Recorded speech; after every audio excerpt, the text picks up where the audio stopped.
Reader, I married him. This is perhaps the most personal address to the reader in all of literature. Hey everyone, welcome to my YouTube channel. This is Aradhna and today I'm here with a review of Jane Eyre by Charlotte Bronte. Now this is my most favorite classic book ever. I mean, I could read it any day. It is just such an amazing book. I mean, talk about the amalgamation of different genres and experimentation. This book is like tops all of them because it is like the best and the most, perfect amalgamation of Gothic literature plus romance plus adventure and that self-growth journey that we call it. This is just an amazing book if you want to read it. I mean, there is no need to read self-help books if you have read Jane Eyre. This is such a brilliant book. So I want to talk about this book for so long and now I finally decided to make a video on this. So without any further ado, let's get into today's video. But before that, if you haven't subscribed my channel, please do. And now let's talk about Jane Eyre.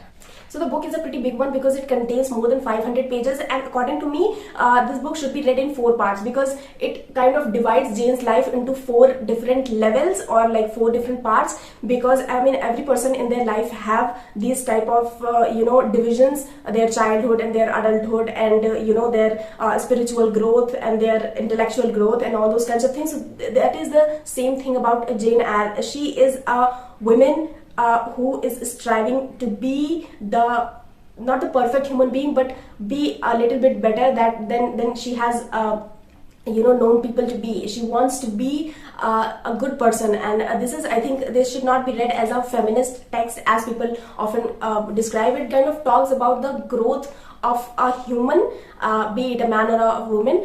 This book is particularly though centered on a female, but the book is kind of a very good example of how a person grows throughout their life and how a person does not change in just a few days. It takes years to do that, and if you strive for that, you are going to achieve that future you that you want yourself to be. Most important thing about the book is that the ultimate goal of Jane Eyre is to become a good person rather than a good a kind of empowered woman. She just wants to be good, to be on the path of virtue rather than doing anything which is bad for herself and bad for others as well. So I don't think so you can really say that this is a kind of a particular feminist text or anything. So because a typical feminist is not going to talk about virtues and being a good person or anything, because nowadays we have seen people like that, because right now feminism has just gone to some other level and this is just really incomprehensible. So the thing is that Jane Eyre is not a feminist text in my opinion. I mean, whatever you think, let me know in the comments.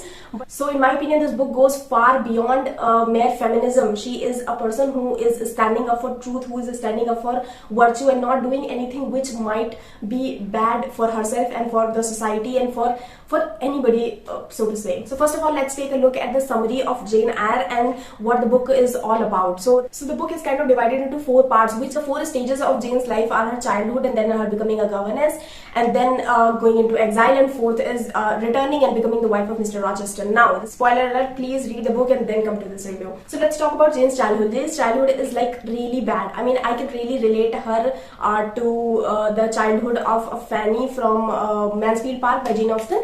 And her childhood in every way is even worse than Fanny.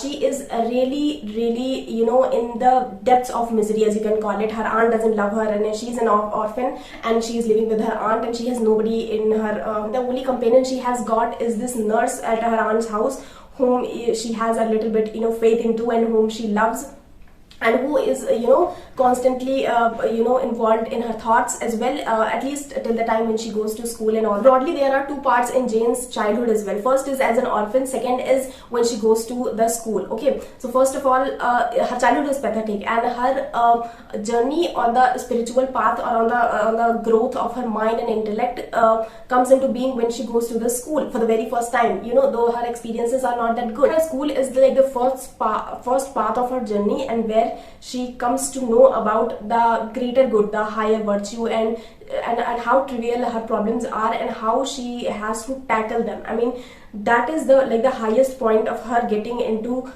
things which are good for her and thinking about herself rather than just accepting whatever life throws at her. And also, one thing I would like to point out is that Jane has a violent temperament, because during during her days in her aunt's house, she is also one or two times she just like burst out in anger and tells that she doesn't love anybody and that everybody is just mean to her, and she's kind of like a person who is ready to talk about her thoughts. The only problem is that she is not given an opportunity to do so, but whenever she gets an opportunity to do so, she does that, and that's kind of a very daring thing that she can do. Now, the second part of Jane's life is one of the most important aspect of her life, because she is going to encounter the love of her life for the first time, and it's not like love at first sight or anything like that.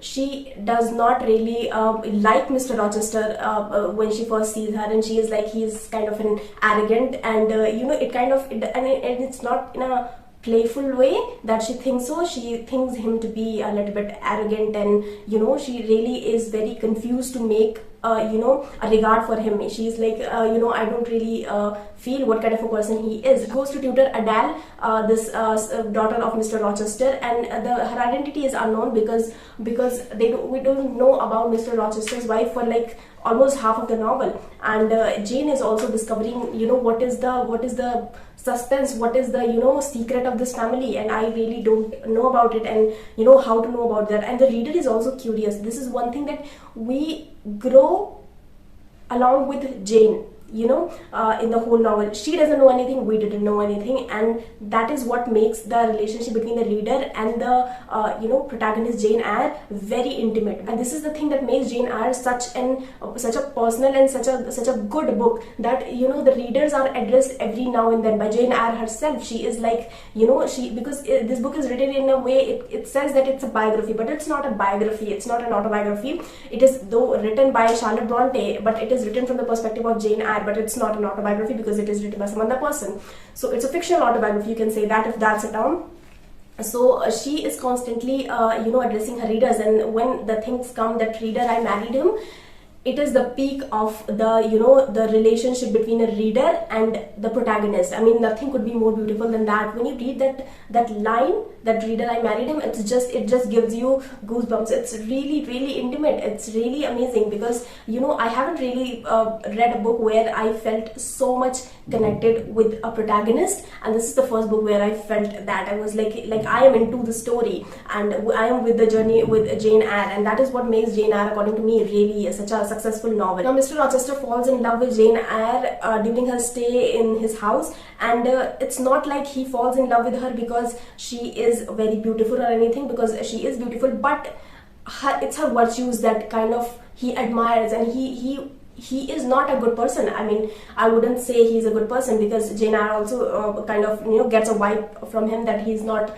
that open and agreeable person. But what happens is that he kind of sees the good things in Jane and how she is a very virtuous person, and he kind of sees that what a virtuous person Jane actually is, and how good it would be to get a life, to get to spend a life with her, and that's what makes him propose to her. And he proposes to her, and he lies to her, and he proposes to her, and he lies to her that he is not married, and that Adele is not his daughter, but she is actually. Mr. Rochester is actually married to this mad woman who lives in his attic, and he hides this with every person, and only his like a few servants know about this, and nobody tells Jane that he is already married and that Adele is his daughter. And the thing is that Mr. Rochester has actually I will not say no hand in marrying this woman, but he has little hand in doing so, and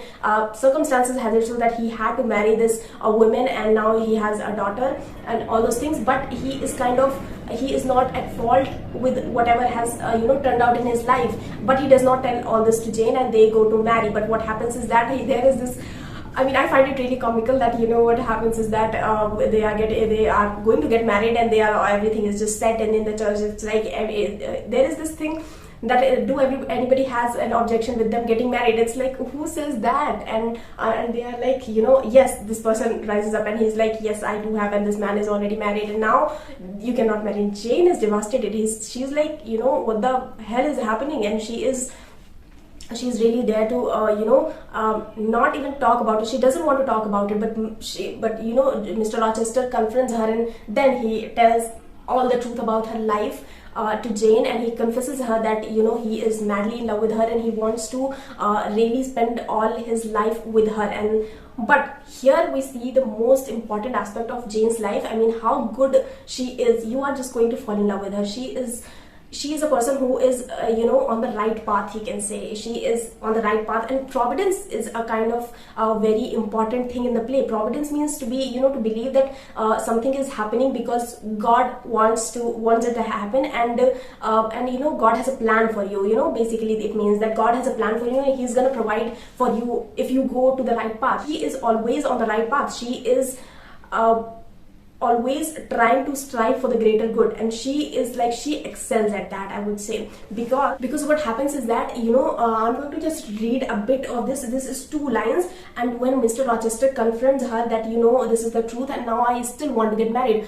I mean, even if you are married to a mad woman, you are married, right? And Jane also says the same thing, that it doesn't matter that she is mad or she's an arsonist and everything, but you are going to just not get married to me because I'm never gonna marry you, because this is not something good. This is like you are married. Even if that woman is mad or an arsonist, she is your wife. No matter what you say, it's not gonna change the fact that you are already married, and she is striving for the greater good. Here we can also see a lines, 2 lines, when Mr. Rochester asks her for the last time that if she is gonna accept him or not, and he's kind of pressurizing her. You might feel that it has become a little bit toxic at this point, because he is pressurizing her to be with him and everything. So, and her reply just always amazes me. How amazing this person is. So Mr. Rochester says that, then you condemn me to live wretched and to die accused. His voice rose.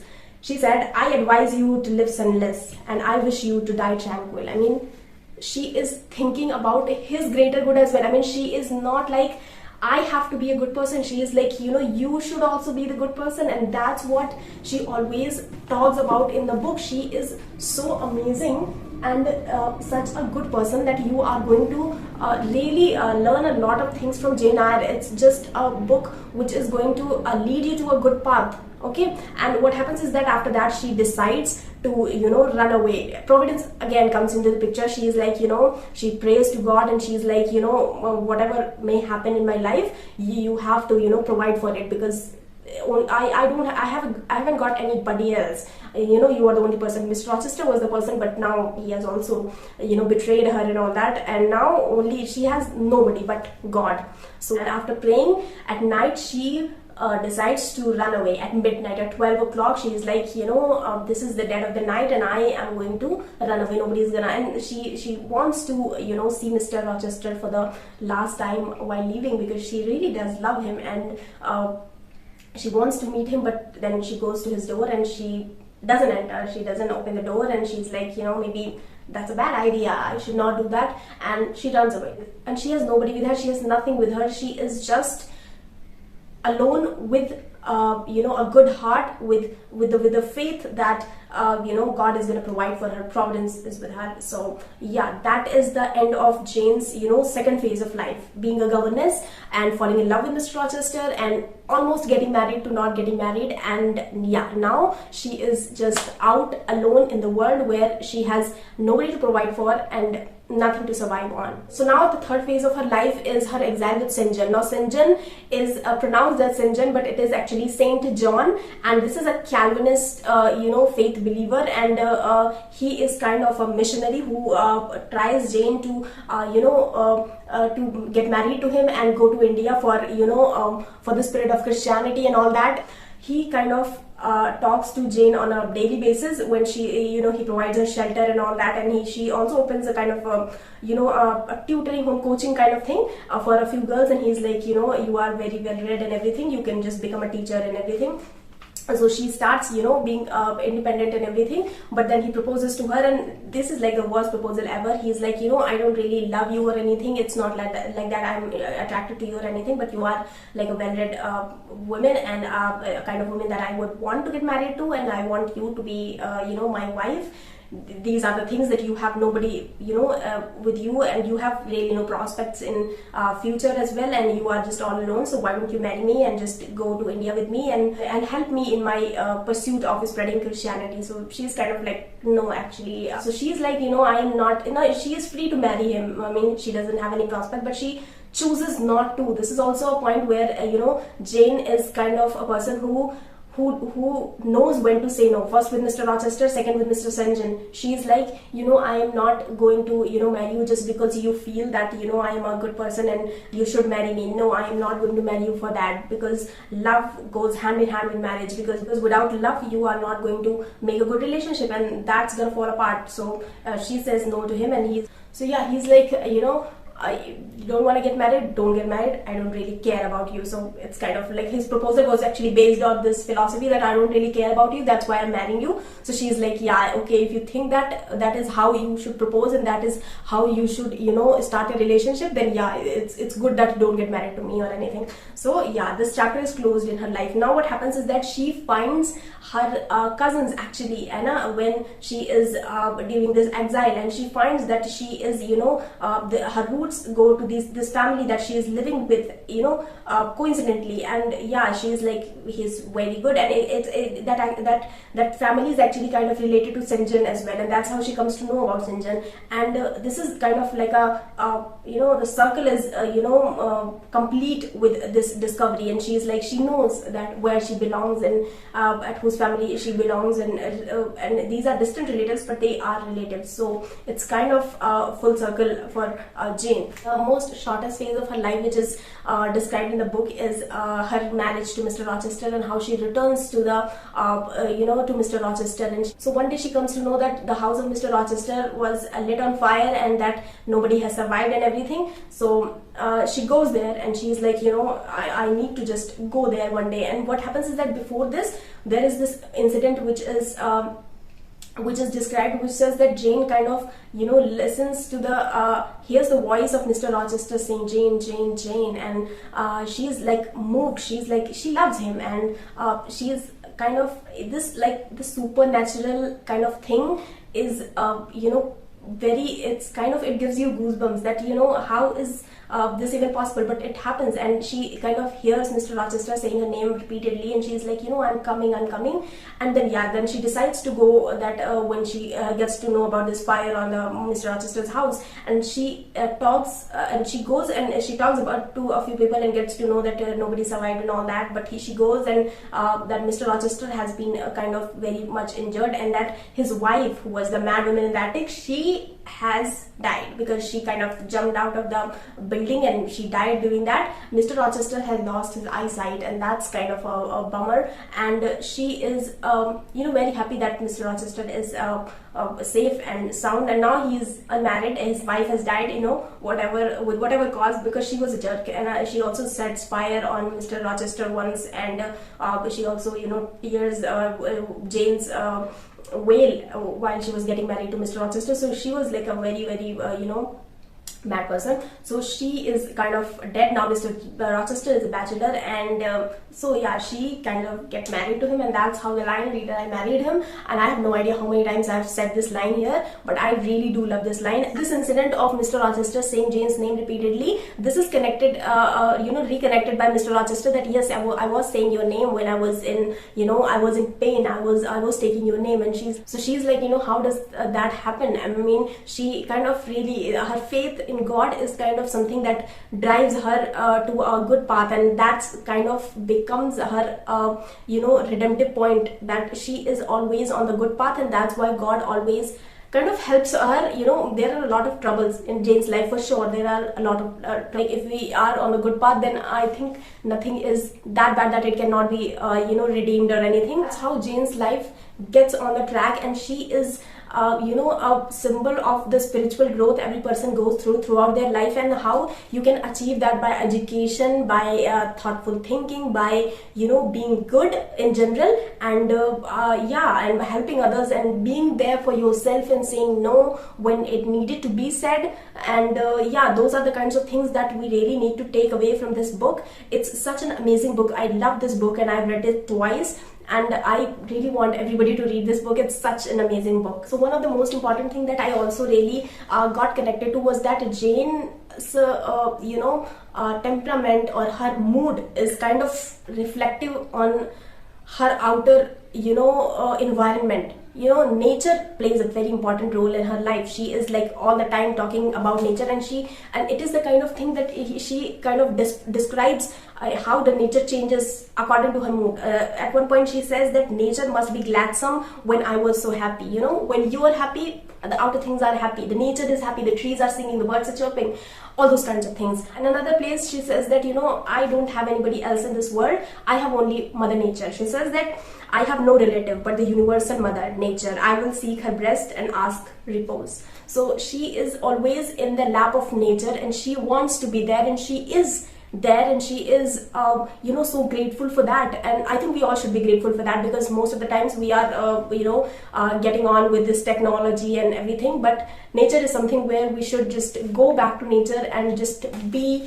in the company of nature. That's the most important thing, and that's what Jane Eyre also tells you to do.